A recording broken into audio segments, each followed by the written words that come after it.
Sentiment Subbaiah అనేదంటే నాకు ముందు నుంచి చిన్నోడిని కూడా గురువారిని పిలవడం అలవాటు నాకు. ఇదేంటే గురువారిని పిలుస్తామండి, ఏముందయ్యా తప్పే ఉంది, పేరు పెట్టి వెంకటరమణయ్య రామయ్య ఇవన్నీ పిలవడం కంటే గురువు అంటే మంచిదే కదా, తప్పే ఉంది, చెడ్డ అలవాటే కదా. వాళ్ళు గురువు అంటే వాళ్ళు వాళ్ళ దగ్గర మనం ఏదో కొంత నేర్చుకుంటాం, తప్పే ఉంది. బట్ అలా సెంటిమెంట్ సుబ్బయ్య అనేది ఇప్పుడు చెప్పేసింది అందరికీ, ఇంకా అందరం లేదు. ముఖ్యంగా ఈ సినిమాకి నాకు నిజంగా లక్కీయెస్ట్ మ్యాన్ నేను. కారణం ఏమంటే ఇండస్ట్రీకి వచ్చిన ప్రతి కొత్త డైరెక్టరు చిరంజీవి గారితో చేయాలని ఆశపడతారు, కానీ అది ఎప్పుడుకో దక్కుద్ది. అలాంటిది నాకు వచ్చిన రెండో మూడో సినిమాకి, అంటే అప్పటికి 4-5 సినిమాలు చేశాను నేను. సగటు మనిషి అవి ఇవి సెంటిమెంట్ సినిమాలు చేశాను. అవి సెంటిమెంట్ సినిమాలు కాబట్టే ఈ సినిమా కూడా ఇది సెంటిమెంట్ ఉంది అని, పైగా చిరంజీవి గారి సినిమా నాకు రావడం అదృష్టం. దానికి కారణం మన ఏటు మోహన్ గారు. నా పేరు ఆయన చెప్పకపోతే నాకు సినిమా ఎందుకు వస్తుంది? ఏటు మోహన్ గారు నన్ను గురించి ఆయనకి తెలుసు. చిరంజీవి గారు సినిమాకి నాకు అవకాశం రావడానికి ఏటు మోహన్ గారు. చిరంజీవి గారితో ఏ డైరెక్టర్ అయినా ఫస్ట్ వచ్చినప్పుడు చిరంజీవి గారితో ఒక సినిమాని చేస్తే బాగుండని కోరుకుంటారు, కానీ చాలా అర్లీగా నాకు వచ్చింది. అందువల్ల హిట్లరు సినిమాలో సిస్టర్ సెంటిమెంట్స్ తర్వాత ఎంత ఒక అబేబీ సాంగ్ కానీ ఇంకో సాంగ్ ఎన్ని చేసినా చిరంజీవి గారు 2 పేతా సాంగ్ చేశారు లాస్ట్లో. జనరల్గా పేతా సాంగ్స్కి డ్యాన్స్ మాస్టర్ నేను ఎప్పుడు పెట్టను, నాకు అలవాట్లేదు, నేనే చేస్తాను. ఎందుకంటే మన కథ మనకు తెలుసు, డ్యాన్స్ మాస్టర్కి అంత అంటే వాళ్ళు తక్కువని కాదు, వాళ్ళకి అంత అండర్స్టాండింగ్ ఉండదు కదా కథల గురించి. అందువల్ల లాస్ట్ సెంటిమెంట్ సాంగ్స్ 2 కూడా పెద్ద హిట్. సినిమాలో అన్ని పాటలు హిట్టు, కామెడీ హిట్టు, సబ్జెక్టే టోటల్ సిస్టర్ సెంటిమెంటు. ఇందువల్ల నేను పర్టికులర్గా ఈరోజు మీ అందరూ చూసిన వాళ్ళే, ఇది నేను ఇంత బాగా రావడానికి కారణం నాకు నిర్మాత చిరంజీవి గారు, నెక్స్ట్ నాకు దొరికిన ఎల్బి శ్రీరామ్ రైటర్స్, వీళ్ళందరూ కోఆపరేట్ చేశారు. ప్లస్ కోటి గారు మంచి మ్యూజిక్ ఇచ్చారు. ఇలా హిట్లర్ అనే సినిమా నేను ఫస్ట్ టైం హిట్లర్ సినిమా వచ్చినప్పుడు నాకే మర్చిపోయింది, ఇదేనా బాబు హిట్లర్ సినిమా వచ్చింది. నాకు లెటర్స్ కూడా వచ్చినాయి. అప్పుడు అంతకుముందు కొంచెం చిన్న సమస్యల్లో ఉండి, ఇదిగో నువ్వు హిట్లర్ సినిమా కనుక తేడా వస్తే నీకు పగిలిపోతాను లెటర్లు కూడా ఇచ్చినాయి నాకు. నాయన ఇది ఎక్కడ కూడా రా బాబు అని భయపడిపోయాను నేను. అంటే చిరంజీవి గారితో హిట్లర్ సినిమా 5 చెల్లెలకి అన్నగా, మామూలుగా చిరంజీవి గారు రెగ్యులర్ మంచి ఫైటరు, అన్నీ ఏ క్యారెక్టర్ అయినా ఆయన చేయగలడు, కామెడీ చేయగలడు, అన్నీ చేయగలడు. ఈజ్ ద బెస్ట్ మెగాస్టార్ అని పేరు వచ్చిందంటే ఆయనకి నిజంగా సపరేట్గా చెప్పబల్లా. ఇలాంటి అవకాశం నాకు రావడానికి కారణం మన ఏటు మోహన్ గారు ఆయనకి చిరంజీవి గారికి చెప్తే ఓకే అని అన్న చిరంజీవి గారికి ఇద్దరికీ నా జన్మకి రుణపడి ఉంటాను. ఎందుకంటే అలాంటి సినిమా నాకు రావడం, మళ్ళా రిలీజ్ మన తెలుగు సినిమాల్లో రిలీజ్ అయిన సినిమాలు అంతకుముందే కాదు, ఈ మధ్య కాలంలో లేదు. ఇది రిలీజ్ ఖచ్చితంగా చాలా గొప్ప సినిమా. రిలీజ్ అయినా కూడా ఫ్రెష్గానే ఉంటుంది. ఇంత మంచి సినిమాలు ఈ మధ్య కాలంలో రాలేదు కదా, రావడం లేదు. ఎందుకంటే కథలు లేక ఏదో సమస్యలు, వాళ్ళ సమస్యలు వాళ్ళకి. అందువల్ల ఇంత మంచి సినిమా నాకు ఇచ్చిన ఏటు మోహన్ గారికి, చిరంజీవి గారికి నా లైఫ్ లాంగ్ రుణపడి ఉంటాను. ఈ ఫంక్షను నాతో గురుగారు అన్నారు, ఇటు చేద్దాం అనుకుంటున్నాను సుబ్బయ్య అని. అయ్యో బ్రహ్మాండం గురుగారు, హిట్లర్ మరలా వస్తుందంటే ఎంత ఆనందపడతారో, ఖచ్చితంగా గురుగారు మంచి ఐడియా మీదని చెప్పి నేను ఆయన్ని అన్నాను. ఆయన అంత ప్లాన్డ్గా చేశాడు. జనవరి 1 రిలీజ్ చేస్తున్నా అంటే నిజంగా ఆడియన్స్కి ఒక చిన్న ఎంటర్టైన్మెంట్, డెఫినెట్గా హ్యాపీగా ఫీల్ అవుతారు కూడా. అందువల్ల నేను గొప్పగా చెప్పేది ఏం లేదు. నాకు ఆయన సినిమా, ఆయన కంపెనీలో 3 సినిమాలు, మామగారు పెద్ద హిట్టు, పల్నాటి పౌరుషం పెద్ద action part and sentiment, plus ఇది. అందువల్ల కేవలం నిర్మాత, హీరో వాళ్ళిద్దరూ నాకు సహకరించబట్టి నేను అంత మంచి సినిమా తీయగలిగాను. సెంటిమెంట్ సాంగ్స్ పెద్ద హిట్టు. జనరల్గా ఎవరైనా చిరంజీవి గారి మీద సెంటిమెంట్ సాంగ్స్, పేతా సాంగ్స్ తీయాలంటే భయపడతారు. కానీ నాకు ఆయన ఇచ్చిన ధైర్యం, చిరంజీవి గారు ఇచ్చిన ధైర్యమే. డ్యాన్స్ మాస్టర్ పెట్టలేదు సార్ అంటే ఓకే ప్రొసీడ్ అన్నాడు, పెట్టాను. బ్రహ్మాండంగా 2 సాంగ్స్ హిట్ అయ్యాయి. అందువల్ల ఇలాంటి మంచి సినిమా చేసినందుకు నాకు సహకరించిన నా టెక్నీషియన్స్, ముఖ్యంగా నిర్మాత మోహన్ గారు మొట్టమొదటి మామగారు ఇచ్చారు, తర్వాత పల్నాటి పౌరుషం, హిట్లరు, 3 సినిమాలు వరుసగా కంపెనీలో చేసే అదృష్టం నాకు కలిగింది. అందువల్ల ఫ్రెండ్స్, ప్రెస్ వాళ్ళు కానీ, ఇక్కడ వచ్చిన కొత్త అందరూ వచ్చిన వాళ్ళందరికీ ఈ మమ్మల్ని గురించి, మా బాధలు, మా కష్టాలు మీకు అంతకుముందు తెలియదు. కానీ ఈ అదృష్టం మాకు వచ్చినందుకు చాలా ఆనందంగా ఉంది. దీనికి సత్యదేవ్ గారు గెస్ట్గా వచ్చి, నేను సత్యదేవ్ గారితో ఇద్దరు సినిమా చేయాల, 6 సినిమా కూడా నేను చూడలేదు, ఎందుకంటే కుదరలా. అలాగా ఆయన కూడా వచ్చి మమ్మల్ని అందరినీ బ్లెస్ చేసినందుకు చాలా థ్యాంక్స్. వచ్చిన ప్రెస్ ఫ్రెండ్స్, మీరు నా తోటి స్నేహితులు లాంటి వాళ్ళు, ఇక్కడికి వచ్చిన ప్రతి ఒక్క ఆడియన్కి నా హృదయపూర్వక నమస్కారాలు. Thank you. Right, thank you so much sir. మరి ఆయన ఏ సినిమాలో ఉన్నా ఆ సినిమా సూపర్ హిట్. ఆయన కామెడీ చేస్తే సూపర్ హిట్, ఎవరో అర్థమైపోయి ఉంటుంది ఆల్రెడీ. మరి మన లెజెండరీ కమెడియన్ బాబు మోహన్ గారు మాట్లాడితే. నేను ఒక్క కమెడియనే అమ్మా. గౌరవనీయులు, పూజ్యులు, మీరెంతో గౌరవించే డైరెక్టర్ మోహన్ గారికి, ది గ్రేట్ డైరెక్టర్ గారు ముత్యాల సుబ్బయ్య గారికి, నా సోదరులు ఇప్పుడే వెళ్ళిపోయారు, మ్యూజిక్ డైరెక్టర్ కోటి గారికి, వేదిక మీద ఆశీనులైన అందరికీ పేరు పేరున, విచ్చేసిన వారందరికీ పేరు పేరున, ప్రెస్ మీడియా సోదరులకు అందరికీ పేరు పేరున నా నమస్కారాలు. ఎడిటర్ మోహన్ గారు వారి గురించి చెప్పాలంటే టైం ఏమో సరిపోదు, ఎందుకంటే ఒక సినిమా గురించి చెప్పడానికే సరిపోదు. నేను నటించిన అన్ని సినిమాల గురించి చెప్పాలి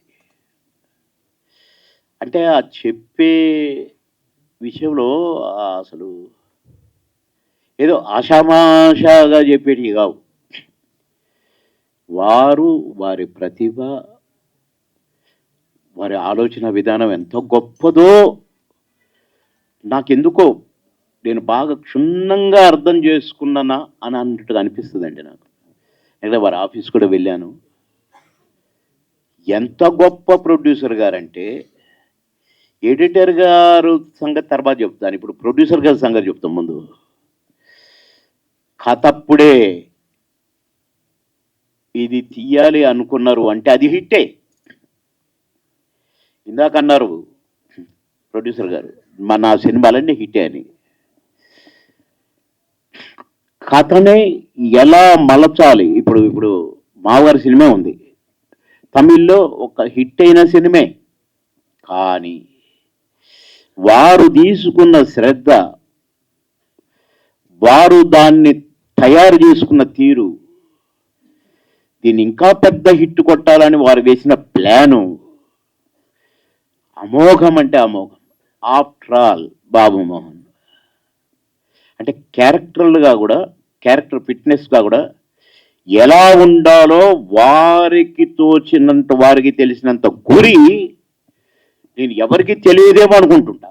ఎందుకంటే నేను చాలామంది ప్రొడ్యూసర్స్తో యాక్ట్ చేశాను, తెలుగు, తమిళ్, కన్నడ, హిందీ అన్ని భాషల్లో కూడా చేశాను. నా అదృష్టం. కానీ వేళ్ల మీద లెక్క పెట్టే ప్రొడ్యూసర్స్నే నేను చెప్పగలుగుతాను. అంటే ఈ కోవకు చెందిన వాళ్ళు వారు క్యారెక్టర్ల హీరో దగ్గర నుంచి కమెడియన్ల దగ్గర నుంచి ఈ క్యారెక్టర్కు ఇతనే కరెక్టు అనుకుంటే అతన్ని వదలడండి. డేట్లు కుదరకపోయినా వదలడు. సినిమా స్టార్ట్ కాకపోయినా పర్వాలేదు కానీ ఆ ఆర్టిస్ట్ కావాల్సిందే అనుకుంటారు, ఆ హీరో కావాల్సిందే అనుకుంటారు. వారి సక్సెస్కి కారణాలు ఎన్నో ఉన్నాయి, ఇట్లాంటివి ఎన్నో ఉన్నాయండి. నా డేట్లు కుదరలేదు మావగారి సినిమాకి. 30 రోజులు కావాలన్నారు. అప్పుడు రోజుకు 6 షూటింగ్లు చేస్తున్నాను, 6 షిఫ్ట్లు పనిచేస్తున్నాను. అక్కడికి నేను చాలాసార్లు రిక్వెస్ట్ చేసుకున్నాను ఆఫీస్కి వెళ్ళి, సార్ ఈ ఒక్కసారికి నన్ను వదిలేయండి సార్, ప్లీజ్ సార్, నాకు అస్సలు కుదరట్లేదు సార్ అంటే 30 నుంచి 25కి వచ్చారు, 25 నుంచి 20కి వచ్చారు, 20 నుంచి 15కి వచ్చారు. కానీ నేను 12 కంటే కుదరదు సార్ గురువు గారు అన్నాను. అంటే నాకు రిక్వెస్ట్ చేయటానికి కాకుండా ఏడుపు వచ్చేంత పని అవుతుంది.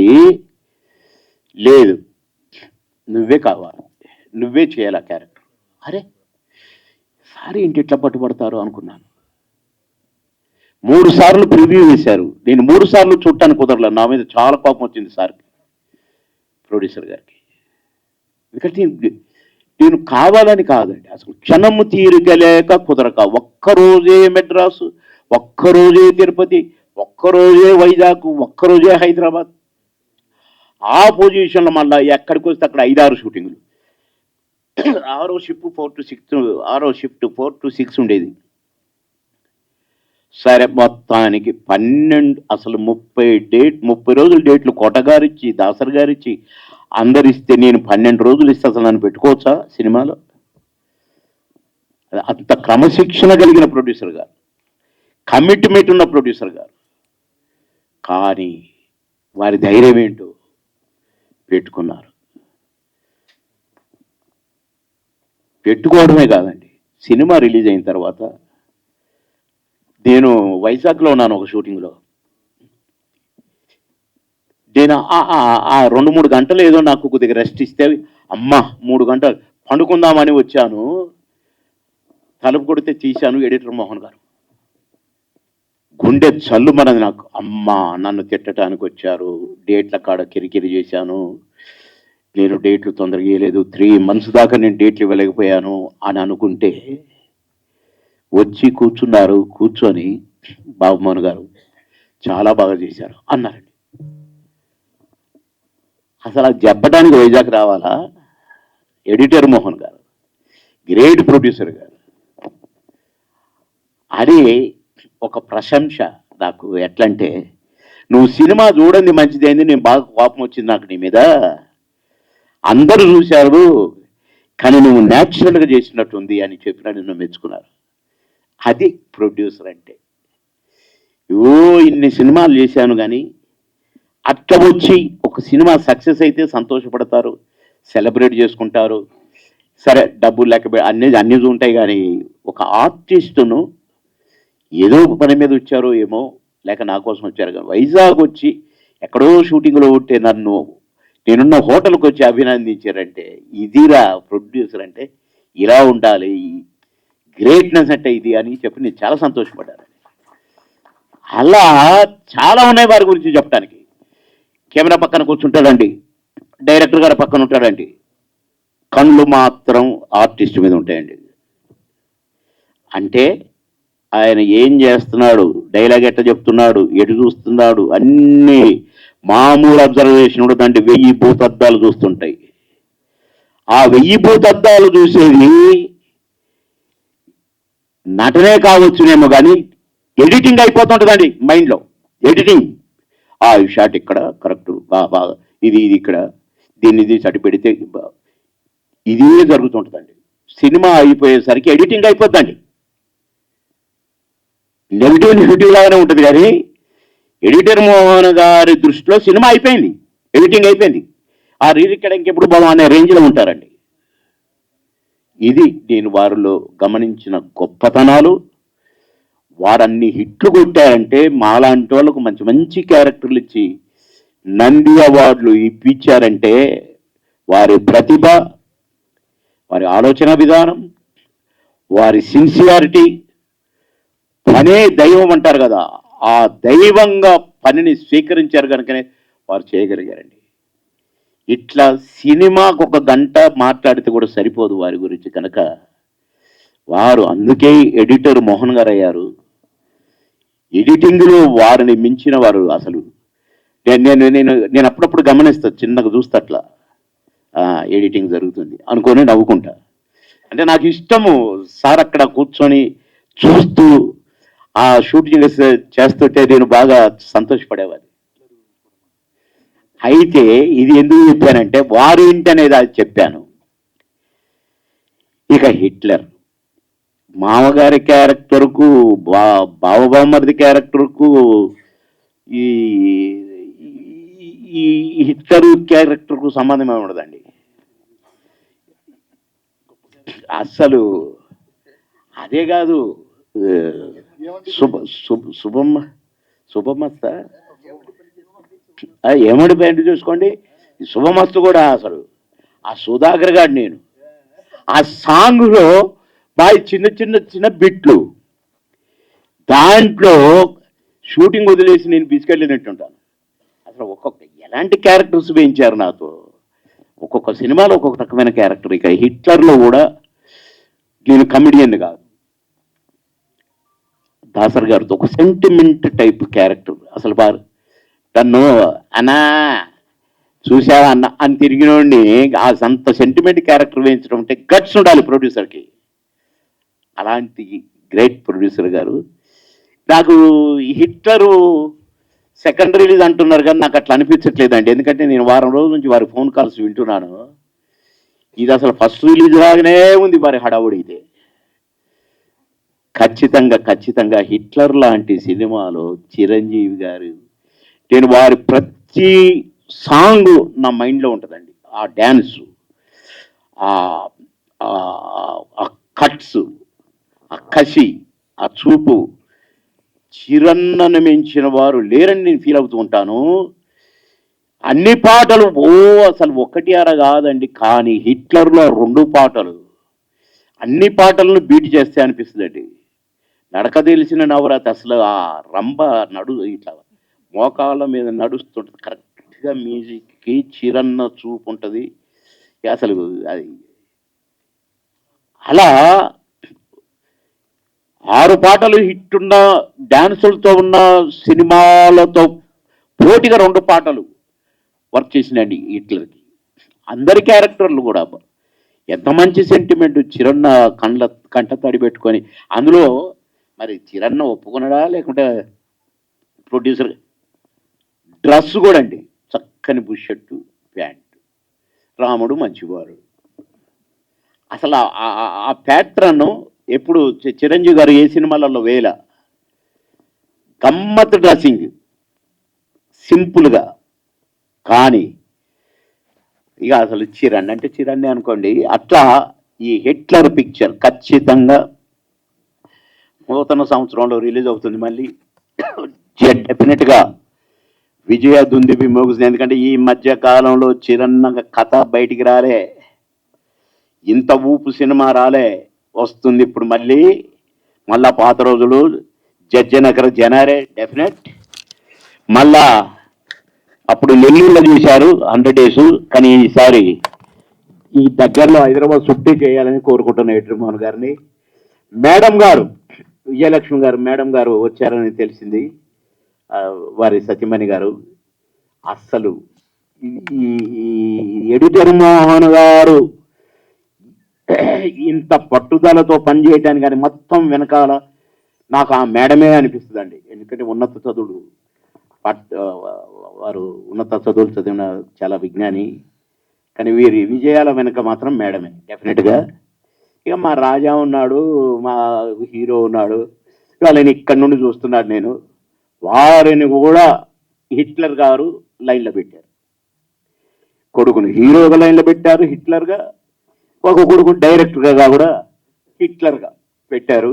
కనుక ఈ సినిమా మళ్ళీ 100 రోజులు ఆడాలి, ఇంకెక్కువ ఆడాలని కోరుకుంటూ వారికి అడ్వాన్స్గా కంగ్రాట్స్ చెప్తూ ప్రేక్షక దేవుళ్ళందరికీ ఈ హిట్లర్ సినిమాను మరొకసారి విజయ దుందుబి మోగించాలి. తమ్ముళ్ళు, అన్నలు, అక్కలు, బ్రహ్మాండంగా నమ్మించిన కదా. విజ్ఞప్తి చేసేది ఫస్ట్ టైం ఇన్ని వందల సినిమాల తర్వాత 1800, 900 ఉన్నాయి తెలుగు, తమిళ, కన్నడ అన్నీ కలిపితే. కానీ ఫస్ట్ టైం, సెకండ్ రిలీజ్ కాదు, ఇది ఫస్ట్ రిలీజ్ అన్నంత విజయాన్ని మీరు ఇస్తారని ప్రేక్షక దేవుళ్ళని కోరుకుంటున్నాను. అడ్వాన్స్గా happy new year, happy new year, నూతన సంవత్సర శుభాకాంక్షలు. నమస్కారం.